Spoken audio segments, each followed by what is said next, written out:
Lanjut atau jangan? Lanjut atau jangan? Lanjut atau jangan? Enakan berdiri atau duduk? Berarti minta tolong mejanya dipinggirin, sama kursinya dipinggirin, sama berdiri aja.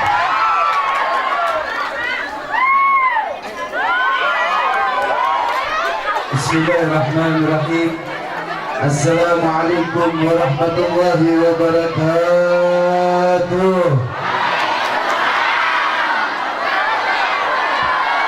Alhamdulillah, alhamdulillah rabbil alamin, wa bihi nasta'in ala umuri dunya waddin. Wassalatu wassalamu ala asyrafil anbiya'i wal mursalin, sayyidina wa habibina wa syafi'ina wa nuri qulubina Muhammad Al-Fatih lima ughliqa wal khatim lima sabaq nasiril haq bil haq wal hadi ila siratikal mustaqim wa ala alihi wa sahbihi haqqa qadrihi wa miqdaril azim. Ya fatahu ya alim, amma ba'd. Segenap para alim ulama, para habaib, para kiai, para sesepuh, para tokoh masyarakat, wabil khusus yang kita muliakan ada Kiai Hasan Basri, ada Kiai Halim, ada para asatid, para tokoh yang insya Allah kita doakan semoga guru-guru kita Allah panjangkan umurnya, Allah sehatkan jasmani rohaninya, Allah kabulkan hajat-hajatnya, amin ya rabbal alamin. Dan juga salam penghormatan saya untuk hadirin hadirat, muslimin muslimat, mukminin mukminat semuanya. Angkat tangan, kita minta sama Allah semoga tidak keluarnya kita dari tempat ini melainkan Allah ampuni segala dosa-dosa kita, Allah kabulkan hajat-hajat kita.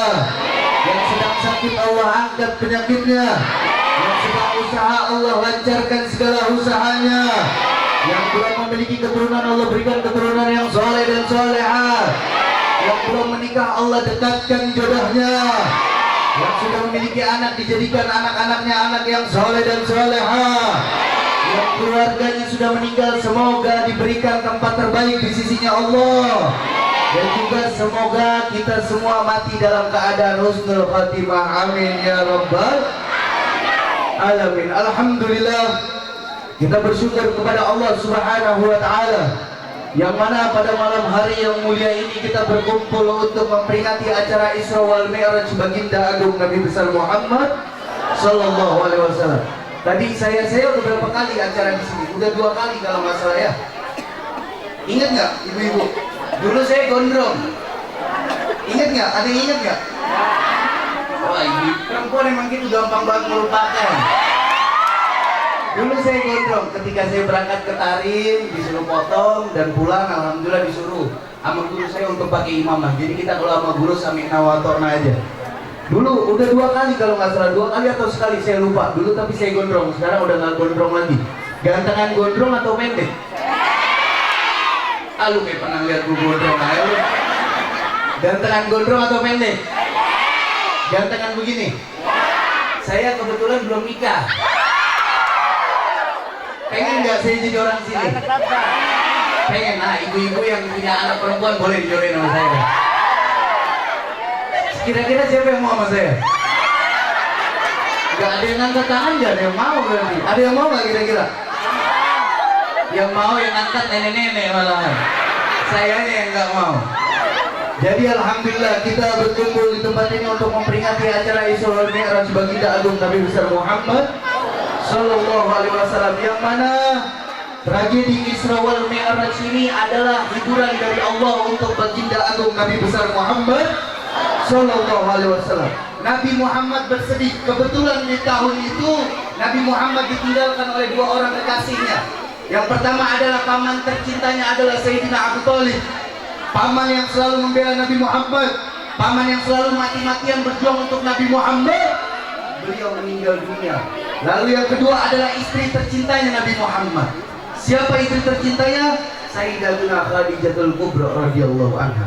Istri yang selalu berjuang untuk Nabi Muhammad, istri yang selalu membela Nabi Muhammad, istri yang selalu mengeluarkan hartanya untuk Nabi Muhammad, istri yang selalu mengorbankan jiwa raganya untuk perjuangan dakwahnya Nabi Muhammad sallallahu alaihi wasallam. Bahkan di akhir hayatnya Sayyidatuna Khadijah, beliau berkata kepada Rasulullah, wahai Rasulullah, andaikan nanti aku wafat dan tulang belulangku bermanfaat untuk engkau, untuk perjuangan dakwahmu ya Rasulullah, maka pakailah tulang belulangku untuk perjuangan dakwahmu ya Rasulullah.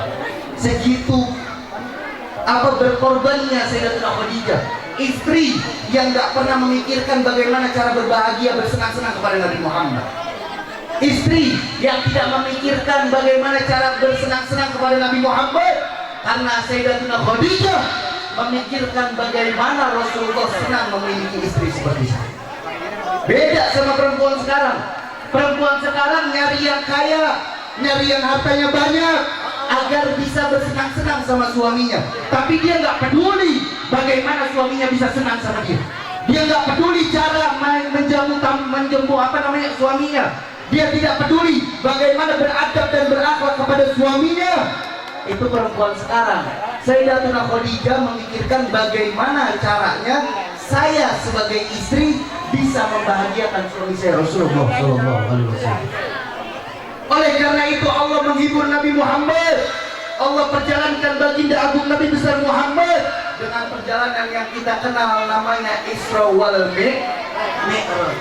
Sehingga turunlah ayat firman Allah, Subhanalladzi asra bi abdihi lailam minal masjidil haram ilal masjidil aqsa alladzi barakna haulahu linuriyahu min ayatina innahu huwa sami'ul basir.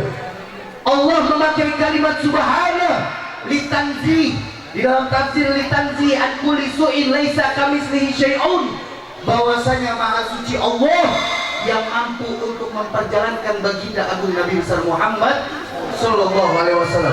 Subhanalladzi asra, dari asal kata saro yasri, saro yang fi'il sulasi mujarrad ditambahkan hamzatut ta'diyah fi'il sulasi mazid rubai. Kalau kita belajar ilmu sharaf ada fi'il sulasi mujarrad, ada fi'il sulasi mazid rubai, khumasi, sudasi, subai, ditambahkan hamzatut ta'diyah sehingga menjadi asro yusri isro'an, yang artinya memperjalankan di malam hari. Berarti ada subjek, ada objek, ada yang memperjalankan dan ada yang diperjalankan. Siapa yang diperjalankan? Baginda agung Nabi besar Muhammad sallallahu alaihi wasallam. Siapa yang memperjalankan? Allah Subhanahu wa ta'ala. Allah memperjalankan Nabi Muhammad di malam hari dengan jasad dan ruhnya. Oleh karena itu Allah Subhanahu wa ta'ala memakai kalimat abad. Andaikan Allah menjalankan Nabi Muhammad hanya ruhnya saja, maka Allah memakai kalimat birruh. Dan andaikan Allah memperjalankan Nabi Muhammad hanya jasadnya saja tanpa ruh, maka Allah memakai kalimat bil jasad. Allah memakai kalimat bil abad karena Allah memperjalankan Nabi Muhammad dengan jasad dan ruhnya dalam keadaan sadar seperti kita semua sekarang ini.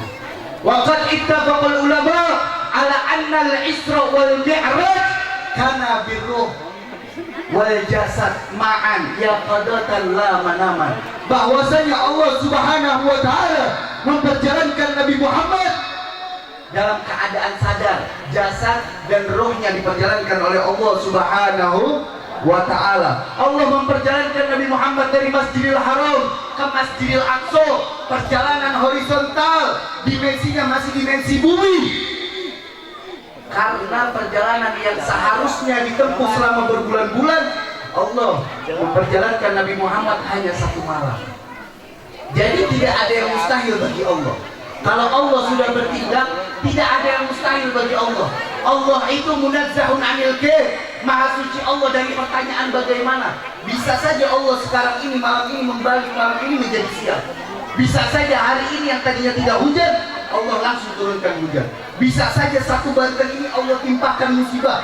Jadi tidak ada yang mustahil bagi Allah Subhanahu wa ta'ala. Jadi kalau sudah datang informasi dari Allah, informasi dari Rasulullah, kita sebagai umat muslim ahlu sunnah wal jamaah sami'na wa ata'na, amana billah wa bima ja'a anillah wa ala muradillah, amana bi rasulillah wa bima ja'a an rasulillah wa ala muradi rasulillah. Apa yang datang dari Rasul, apa yang datang dari Allah Subhanahu wa ta'ala, selagi ada informasinya, ada nasnya, ada firmannya, ada hadisnya, maka kita umat muslim khususnya ahlu sunnah wal jamaah wajib mempercayai. Nggak perlu bertanya bagaimana Allah memperjalankan Nabi Muhammad. Kita hanya cukup mengimani sebagai umat muslim, sami'na wa ata'na. Allah memperjalankan Nabi Muhammad dari Masjidil Haram ke Masjidil Aqsa yang seharusnya ditempuh selama berbulan-bulan. Nabi Muhammad diperjalankan oleh Allah selama 1 malam. Itu masih dimensinya dimensi bumi, masih masuk logika, masih masuk akal. Lalu Allah memperjalankan Mi'raj Nabi Muhammad, menembus langit pertama, menembus langit kedua, menembus langit ketiga, menembus langit keempat, 5, 6, dan 7. Perjalanan vertikal itu udah gak masuk akal. Oleh karena itu kita sebagai umat muslim wajib mengimaninya. Bahkan menurut keyakinan Ahlus Sunnah wal Jamaah, Allah Subhanahu wa Ta'ala, Rasulullah berjumpa dengan zatnya Allah Subhanahu wa Ta'ala dalam keadaan sadar. Jasad dan ruhnya dalam keadaan sadar berjumpa dengan Allah Subhanahu wa Ta'ala. Kita lihat di dalam surat lain, surat Al-Kahfi ayat pertama, Allah berfirman, Alhamdulillahilladzi anzala ala abdihil kitab. Abad, kalimatnya abad. Kita lihat surat Al-Furqan, Tabarakalladzi nazzala al-furqana ala abdihi. Kita lihat surat An-Najm ayat 10, fa'auha ila abdihi ma'auha. Semua memakai kalimat abad. Fal abdu fi kulli hadhil ayat huwa sayyidina Muhammad. Dari ayat tersebut semuanya bahwasanya abad di sini adalah baginda agung Nabi besar Muhammad sallallahu alaihi wasallam. Oleh karena itu bahwasanya Nabi Muhammad Isra wal Mi'raj dengan jasad dan dengan ruh berjumpa Allah Subhanahu wa Ta'ala. Di dalam kitab Al-Anwarul Bahiyah fil Isra wal Mi'raj Khairil Bariyah yang dikarang oleh Al-Imam As-Sayyid Muhammad bin Alawi Al-Maliki Al-Hasani. Beliau adalah salah satu ulama yang ada di kota Mekah. Beliau adalah seorang muhaddis. Beliau adalah seorang yang ahli fikih. Beliau menulis satu kitab Al-Anwarul Bahiyah fil Isra wal Mi'raj Khairil Bariyah. Di situ banyak cerita, banyak informasi tentang perjalanan daripada Isra wal Mi'raj baginda agung Nabi besar Muhammad sallallahu alaihi wasallam. Ketika Nabi Muhammad naik ke langit pertama, di langit pertama malaikat Jibril mengetuk pintu langit pertama. Diketuk oleh malaikat Jibril. Lalu malaikat penduduk langit pertama bertanya, siapa yang bersamamu wahai malaikat Jibril? Apa jawab malaikat Jibril? Yang bersamaku adalah Muhammad Rasulullah. Apakah Muhammad sudah diutus? Ya, Nabi Muhammad sudah diutus. Apa jawab penduduk semua langit pertama? Ni'mal maji ujab, ni'mal maji ujab. Semua penduduk langit pertama berbahagia kedatangan baginda agung Nabi besar Muhammad sallallahu alaihi wasallam. Bahkan Nabi Adam alaihi salam menyambut Nabi Muhammad sallallahu alaihi wasallam. Nabi Adam menyambut Rasulullah dengan mengatakan marhaban bi ibni soleh wa khalifah soleh. Selamat datang wahai anak cucuku yang soleh dan penerusku yang soleh. Lalu di langit pertama Allah tampakkan banyak kejadian-kejadian aneh kepada Nabi Muhammad sallallahu alaihi wasallam. Ketika Nabi Muhammad sudah disambut oleh Nabi Allah Adam alaihi salam, Nabi Muhammad berjalan selangkah demi selangkah. Lalu Nabi Muhammad nengok ke kanan, nengok ke kiri. Ketika Nabi Muhammad melihat ke kanan, Nabi Muhammad melihat ada banyak ruh-ruh yang wanginya semerbak, wajahnya bersinar. Lalu Nabi Muhammad nengok ke kiri, melihat ada ruh-ruh yang baunya busuk. Lalu mukanya hitam, gelap. Ditanya oleh malaikat Jibril, siapa yang di kanan, siapa yang di kiri? Apa jawab malaikat Jibril? Wahai Rasulullah, yang di kanan adalah ruh-ruh umatmu yang ada di dalam surga. Sedangkan yang di kiri adalah ruh-ruh umatmu yang ada di dalam neraka. Oleh karena itu sebagian riwayat mengatakan ketika Rasulullah nengok ke kanan, dohika wastabsyar, Nabi Muhammad gembira, Nabi Muhammad senang. Karena itulah impian Nabi Muhammad untuk kita umatnya supaya masuk ke dalam surga semuanya. Semoga kita yang ada di tempat ini masuk dalam surga semuanya. Amin. Lalu Nabi Muhammad nengok ke kiri, ditanya siapa yang ada di kiri? Kata malaikat Jibril, mereka adalah roh-roh umatmu yang ada di dalam neraka. Oleh karena itu riwayat lain mengatakan ketika Nabi Muhammad melihat ke kiri, hazina wa baka. Nabi Muhammad menangis, Nabi Muhammad bersedih karena Nabi Muhammad berkata, wallahi la ardu ahadun min ummati finnar. Demi Allah, saya tidak ridho ada satupun umatku yang ada di dalam neraka. Na'udzubillahi min dzalik. Oleh karena itu, Nabi Muhammad jalan lagi selangkah demi selangkah. Kalian lihat di dalam kitab Al-Anwarul Bahiyah fil Isra wal Mi'raj Khairul Bari. Lihat di situ. Banyak cerita-cerita tentang Isra wal Mi'raj. Dari sekian banyak kejadian, yang saya ingin bahas hanya satu kejadian yang mencakup semua kejadian-kejadian lain. Nabi Muhammad maju lagi selangkah. Lalu dikatakan di dalam kitab Al-Anwarul Bahiyah fil Isra wal Mi'raj, di situ Nabi Muhammad faida huwa bi akhlinatin alaiha lahmun musyarrahun lam yubrahu ahad. Bahwasanya Nabi Muhammad ketika melangkah selangkah lagi, Nabi Muhammad melihat ada nampan. Tahu nampan? Tahu nampan? Piring besar yang di sebelah kanan ada daging-daging, potong-potongan daging yang lezat yang sudah siap saji. Lalu di sebelah nampan tersebut ada nampan lagi yang di dalamnya ada potongan-potongan daging kecil tapi busuk. Banyak uletnya, bangkai. Tapi ada kejadian yang aneh. Semua roh yang ada di situ memperebutkan daging-daging yang busuk. Kira-kira saya mau tanya sama warga sini, kalau ada makanan yang enak sama makanan yang busuk, milih makanan yang enak atau milih makanan yang busuk? Milih makanan yang enak atau yang busuk? Nah, ini kejadian sangat mengherankan Nabi Muhammad. Kok bisa daging yang sudah siap saji tidak diperebutkan, sedangkan daging yang bau busuk, yang banyak belatungnya, roh-roh di sana malah memperebutkan daging yang busuk? Ditanya oleh malaikat Jibril. Ditanya oleh Rasulullah kepada malaikat Jibril, wahai Jibril, ya Jibril, man haula? Siapa mereka wahai Jibril? Apa jawab malaikat Jibril alaihissalam? Haula min ummatika ya'tunal haram wa yatrukunal halal. Wahai Rasulullah, mereka adalah umatmu yang ketika hidup di dunia mereka mendatangi sesuatu yang haram, akan tetapi menjauhi sesuatu yang halal. Contoh, saya kasih contoh. Datangin sesuatu yang haram, menjauhi sesuatu yang halal. Saya kasih contohnya gampang. Ibu-ibu, saya tanya ibu-ibu. Ibu-ibu kan udah pada punya suami, betul nggak? Saya mau tanya, suaminya halal atau haram? Halal atau haram? Halal atau haram? Suaminya halal. Tapi berapa banyak ibu-ibu sekarang yang malah datengin suami orang? Itu datengin yang halal atau datengin yang haram tuh? Halal atau haram? Hah? Halal atau haram? Suaminya, di depan suami dia pakaiannya compang-camping, nggak pernah pakai pakaian minyak wangi. Giliran datang pengajian, wow, Habibnya ganteng, pakai minyak wangi, pakai pakaian yang paling bagus. Harusnya di depan suaminya seperti itu, betul nggak? Ngegodain suami orang, ngegodain ustadz, ngegodain kiai, padahal punya suami. Betul nggak, Bu? Ketemu Habib pakai pakaian yang paling bagus, giliran ketemu suami pakai daster udah pada bolong. Udah bolong ada penitinya lagi. Udah ada penitinya mau balsam lagi.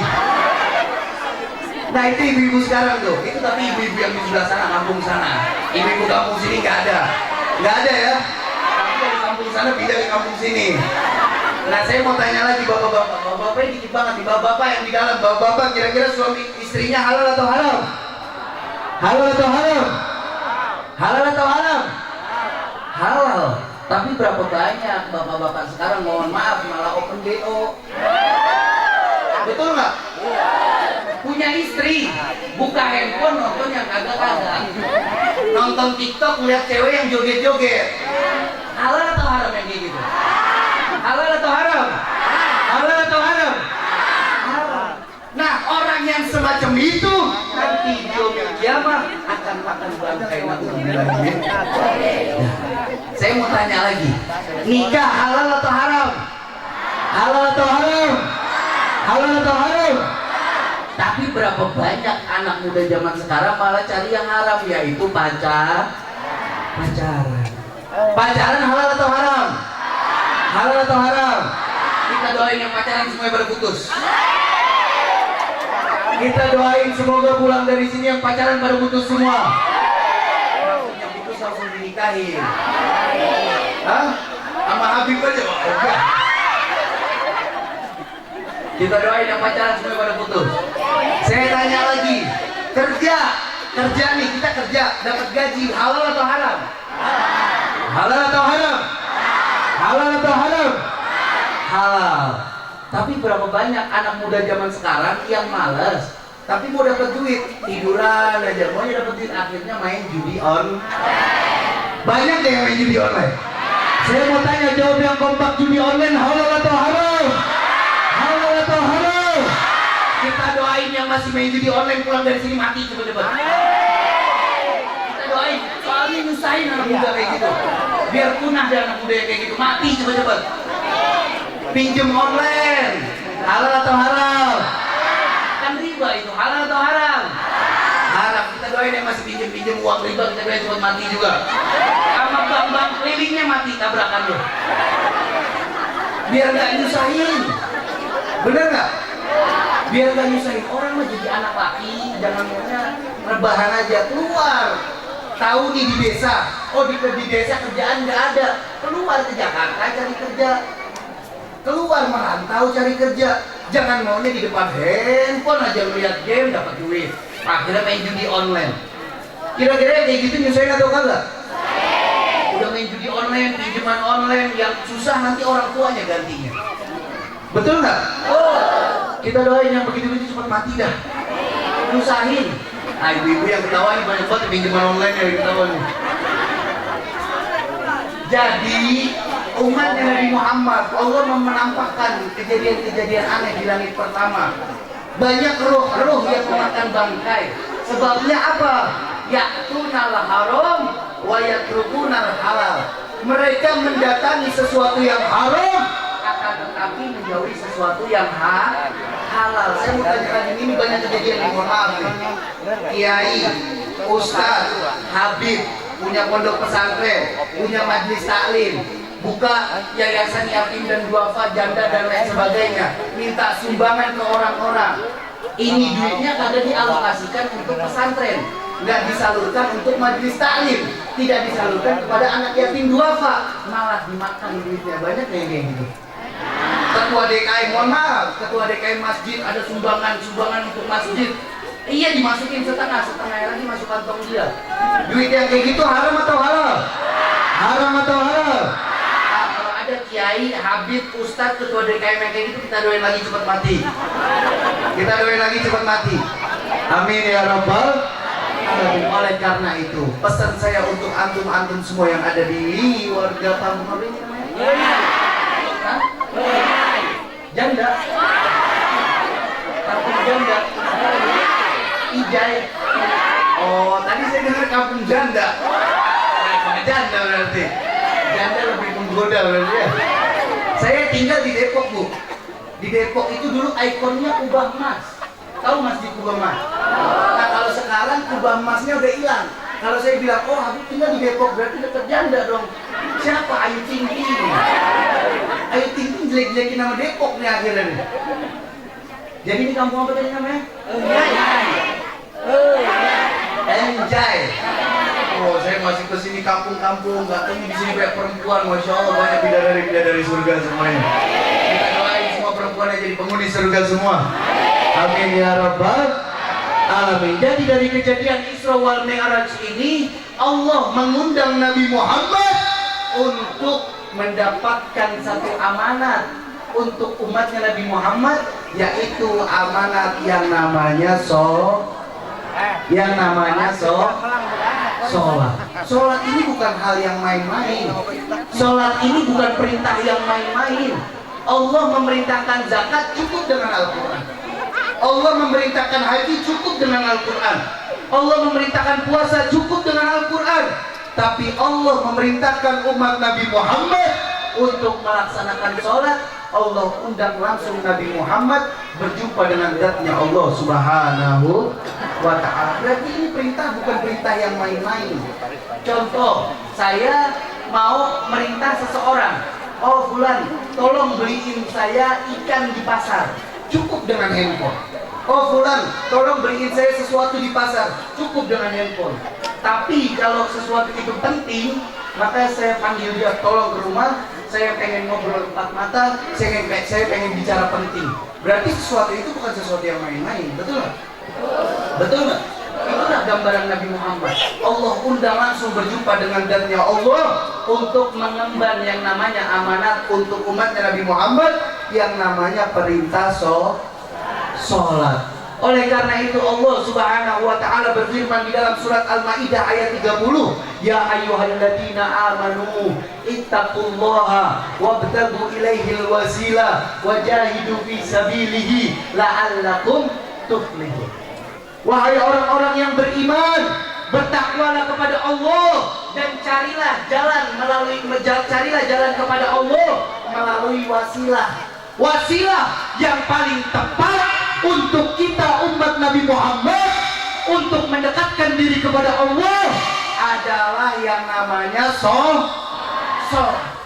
Di dalam kitab Al-Mu'jamul Kabir yang dikarang oleh Al-Imam Tabrani, di situ Nabi Muhammad bersabda, innal abda idza qama fis shalah futihat lahul jinan wa qusifat lahul hujub bainahu wa baina rabbih.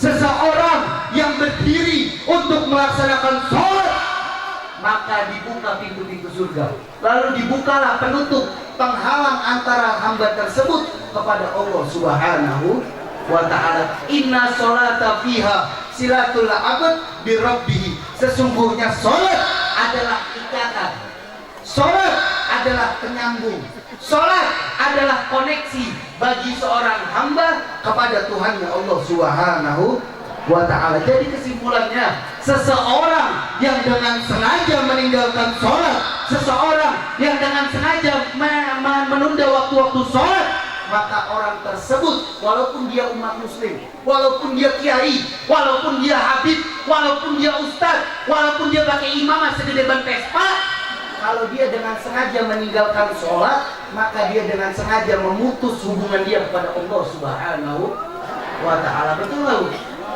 Betul nggak? As-sholah ra'sul ibadah. Sholat adalah pongkor, sholat adalah imam, sholat adalah pemimpin, sholat adalah kepala dari semua amal ibadah. Apabila sholatnya baik, sholatnya 5 waktu, sholatnya di masjid, sholatnya berjamaah, maka semua amal ibadahnya pun akan baik. Tapi seseorang yang sholatnya belentang-belentong, ingin nunda-nunda sholat, bahkan dengan sengaja meninggalkan sholat, maka dipastikan semua amal ibadahnya pun akan rusak. Jadi kalau lihat orang, jangan cuma, oh ada bib, teman saya kiai bisa terbang bib, oh ada teman saya kiai bisa jalan di atas air bib, dia wali ya bib. Nggak bisa dilihat wali seperti itu. Dilihat dulu syariatnya, dia sholat nggak, dia puasa nggak, dia zakat nggak. Kalau dia tidak menjalankan syariat perintah sholat, walaupun dia bisa ngilang, tidak bisa dikatakan wali Allah Subhanahu wa ta'ala. Orang seperti itu yang namanya wali setan. Jadi jangan tertipu. Mau dia habib beda lagi. Kalau wali majdub ya, wali majdub ini beda lagi pembahasannya. Ini wali yang pada dasarnya, pada hakikatnya kita manusia biasa. Jadi mau dia kiai ke, mau dia habib ke, mau dia ustadz ke, mau dia siapapun, kalau dia dengan sengaja meninggalkan sholat, maka dia pula dengan sengaja memutus hubungan dia dengan Allah Subhanahu wa ta'ala. Sampai sini paham? Sampai sini paham? Sampai sini paham? Karena yang namanya sholat itu perintah yang sangat penting. Semoga yang ada di tempat ini semuanya pulang dari sini bisa melaksanakan sholat 5 waktu. Amin ya rabbal. Bahkan di dalam kitab Al-Khasa'isul Ummatil Muhammadiyah, di situ Sayyid Muhammad bin Ali Al-Maliki menukil satu hadis yang ada di dalam Sahih Muslim. Beliau mengatakan, Nabi Muhammad mengatakan, aqrab ma yakunul 'abd bi rabbih wa huwa sajid.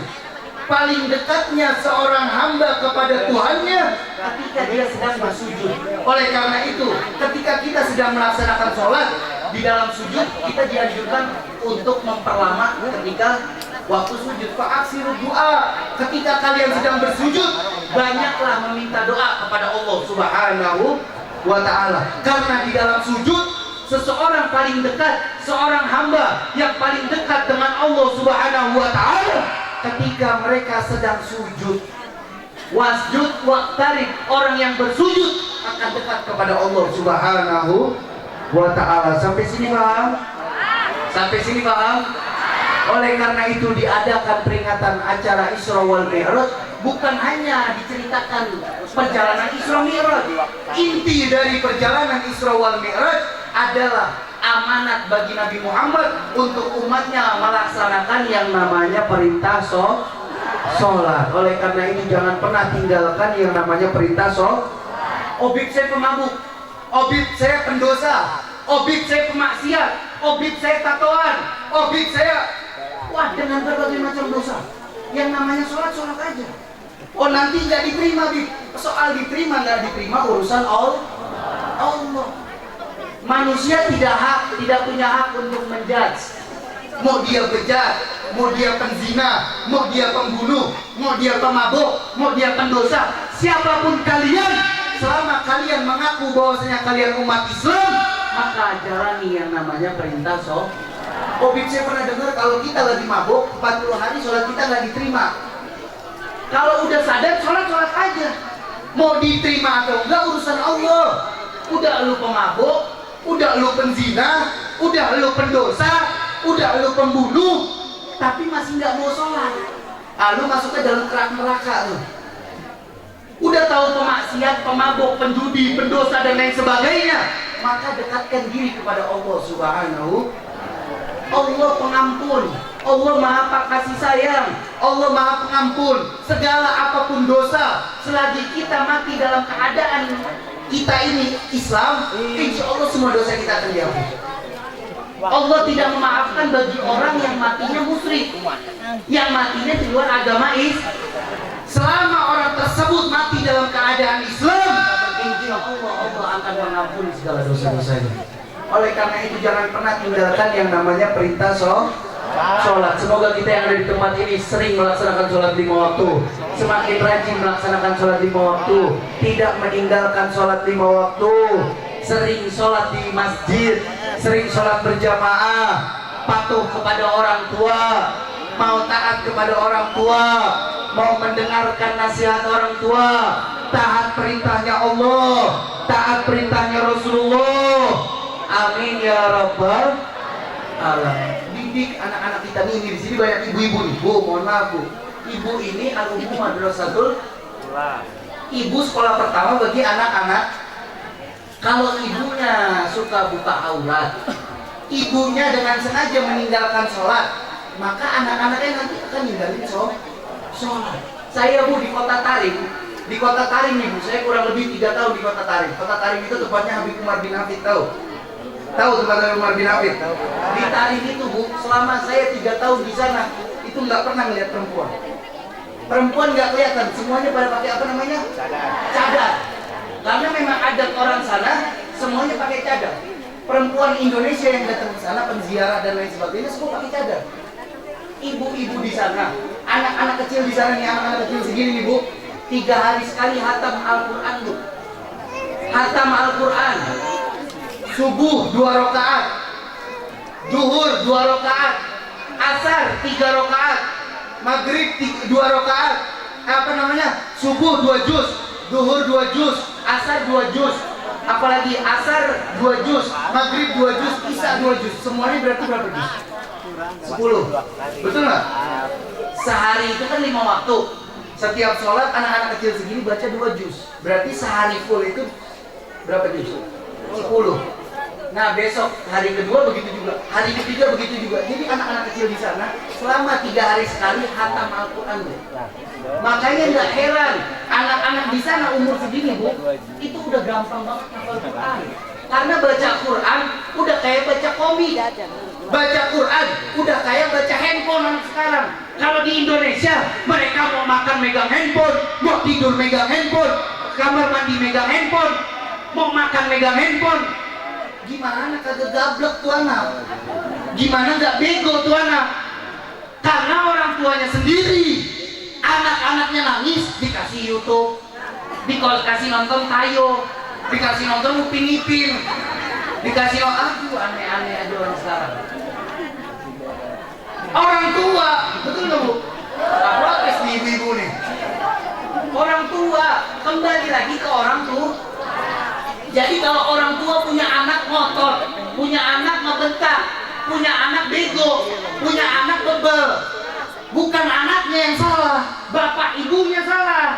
Karena dari kecil nggak mau mendidik, udah tahu bapaknya bego, udah tahu ibunya bego, nggak punya dasar ilmu agama. Oh, Habib ngomongnya kasar. Saya mau tanya yang ada di sini, jujur jawab. Yang nggak punya ilmu agama, mau nggak dibilang bego? Ah, kalian nggak punya ilmu agama aja kalau mau dibilang bego, kenapa kagak mau belajar? Orang yang bodoh aja nggak mau dibilang bego. Padahal emang dasarnya orang yang nggak punya ilmu agama orang bego. Sayyidina Ali bin Abi Thalib mengatakan wa fil jahli qabla al-mauti mautun wa ajsaduhum qabla al-quburi kubur wa in imra'an lam yahyi bil ilmi mayitun fafuz bil ilmi ta'ishu hayyan bihi abada an-nasu mautun wa ahlul ilmi ahyau. Orang yang bodoh gak punya ilmu agama, walaupun dia hidup beribu-ribu tahun dia hidup, tapi kalau tidak didasari ilmu agama, maka gak punya adab, gak punya akhlak, gak tahu bagaimana cara menghormati orang tua, gak tahu bagaimana cara menghormati guru. Laulal ilma an-nasu kal bahaim. Kalau bukan karena ilmu, manusia seperti hewan, gak tahu malu, pacaran boncengan gak tahu malu, malam-malam nongkrong perempuan sama laki-laki gak tahu malu, pakai pakaian yang buka aurat gak tahu malu, ngebentak orang tua gak tahu malu, sama guru gak hormat gak tahu malu. Orang tua kadang ngebiarin anaknya perempuan dibawa cowoknya, dibawain martabak. Bu, ada saya punya martabak ibu, saya pinjam dulu anaknya ya. Itu lagi-lagi orang tua yang anak perempuannya dihargai seharga martabak. Betul nggak? Bu, mohon maaf saya kasih nih. Bu, jangan terlalu husnuzon sama anak. Oh, Habib ngajarin seudon? Enggak, saya nggak ngajarin seudon. Harus tetap husnuzon, berprasangka baik, tapi jangan terlalu baik-baik banget bu sama anak bu. Anak sekarang mohon maaf gampang banget sekarang pada pinter bohong. Betul nggak? Oh, bilang kerja kelompok malam-malam nggak tahu jalan sama cowoknya. Oh, bilang ada tugas sekolah nggak tahu jalan sama cowoknya. Oh, Bib, anak saya aman Bib di kamar aja, lihat handphonenya. Oke, anak sekarang kagak keluar, tapi di handphonenya dia pada pacaran. Oh, Bib, anak saya di kamar aja. Kalau anak udah ngunci handphone, orang tua nggak boleh tahu passwordnya, harus curiga. Harus curiga. Lihat di handphonenya ada apaan? Kok bisa orang tahu nggak boleh tahu? Orang tua nggak boleh tahu passwordnya. Berarti ada apa-apa dong? Betul nggak? Jangan husnuzon banget sama anak-anak. Boleh, oh kamu boleh main, tapi pulang sebelum maghrib. Oh, kamu boleh main, tapi pulang sebelum isya. Jangan sampai larut malam. Anak perempuan nggak boleh nginep di rumah orang. Ajarin anaknya seperti itu.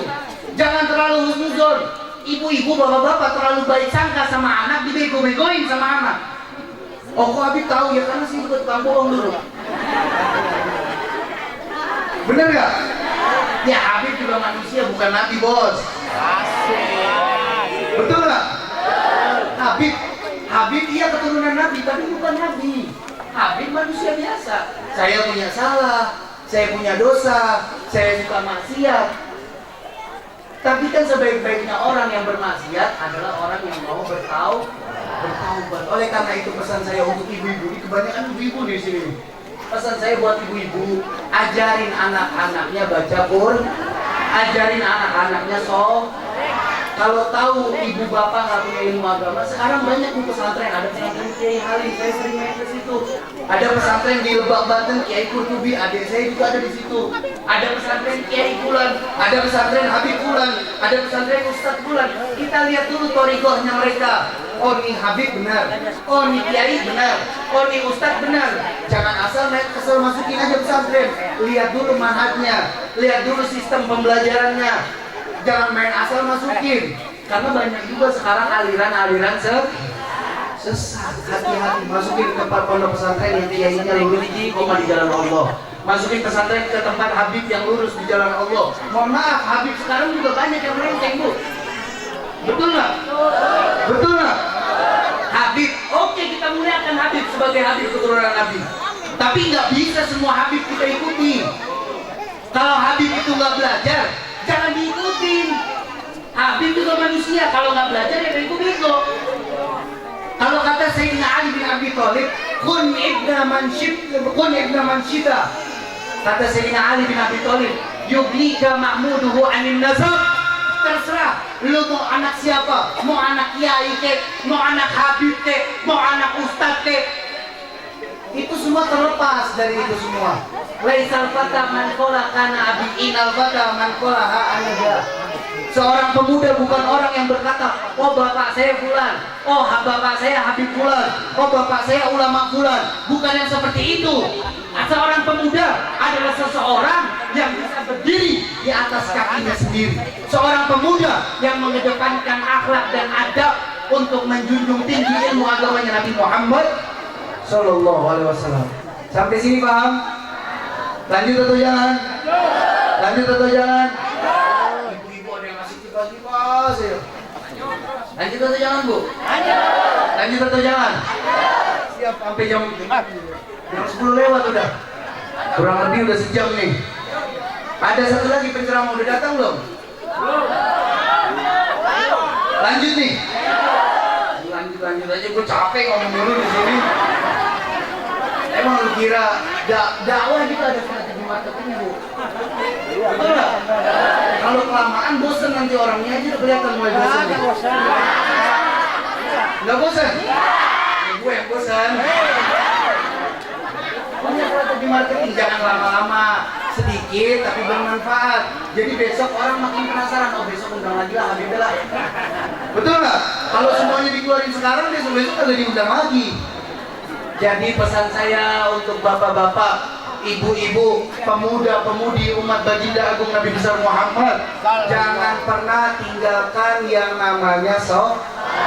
Dari peringatan Isra wal Mi'raj ini adalah peringatan yang memotivasi kita untuk melaksanakan sholat. Semua angkat tangannya, Rabbi fanfa'na bi barakatihim wahdinal husna bi hurmatihim wa amitsna fi tariqatihim wa ma'afati min al-fitani.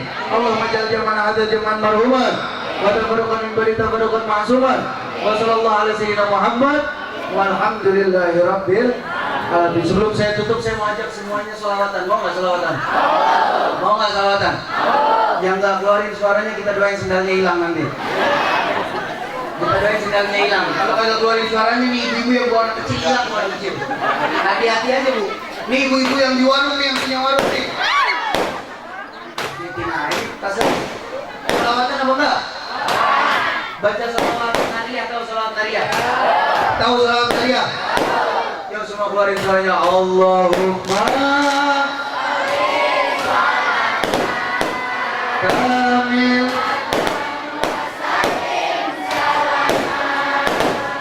kaman ala sayyidina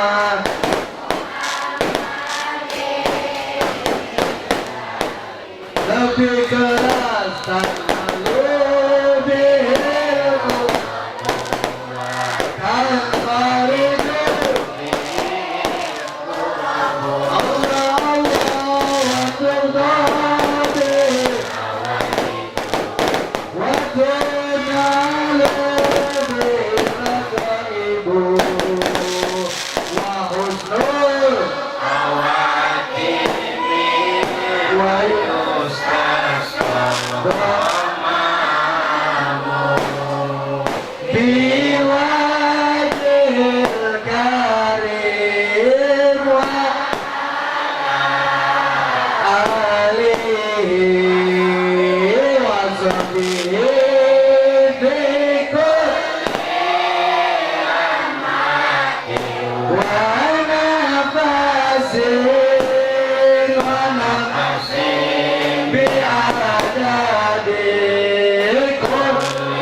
Backing vokal nggak usah ikutan. Ini suara jawabannya kalah sama suara petasan.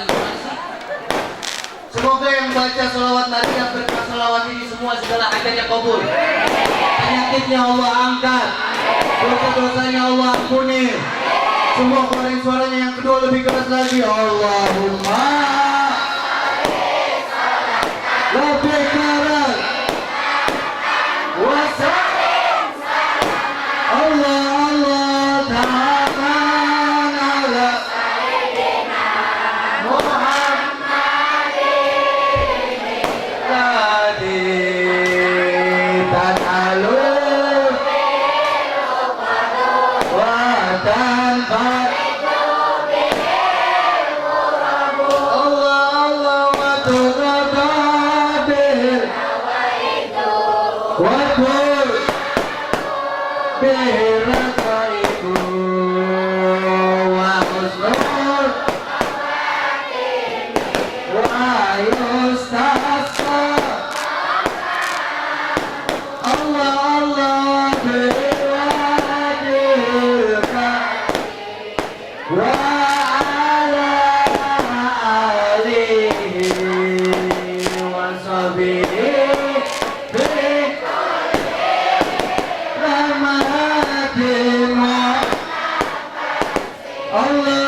semua katakan lagi rabbukan bana berkati muhdina al-husna bi hurmati mu'minina bi tariqati wal mu'abbati min al-fitani Allah berjaya zaman hadal zaman marhuman wa berbanding barita berban ma'asuman Allahumma inna nas'aluka hubbaka wa hubba man yuhibbuka wa hubba man yuhibbu billah hubbik Allahumma inna na'udzubika min ilmin la yanfa wa qalbin la yakhsha wa amalin la yarfa wa la yasma Allahumma aftah alaina futul arifin wa aftah alaina abwab rizqi wa abwab al-maghfirah wa abwab ar-rahmah wa abwab al-ilm Rabbana ighfir lana dhunubana wa israfana fi amrina wa thabbit aqdamana wa qum al-kafirin Rabbana atina fid dunya hasanah wa fil akhirati hasanah wa qina adzabannar wa sallallahu ala sayyidina Muhammad walhamdulillahi rabbil alamin hadza minni wa lakum minkum wassalamu alaikum warahmatullahi wabarakatuh.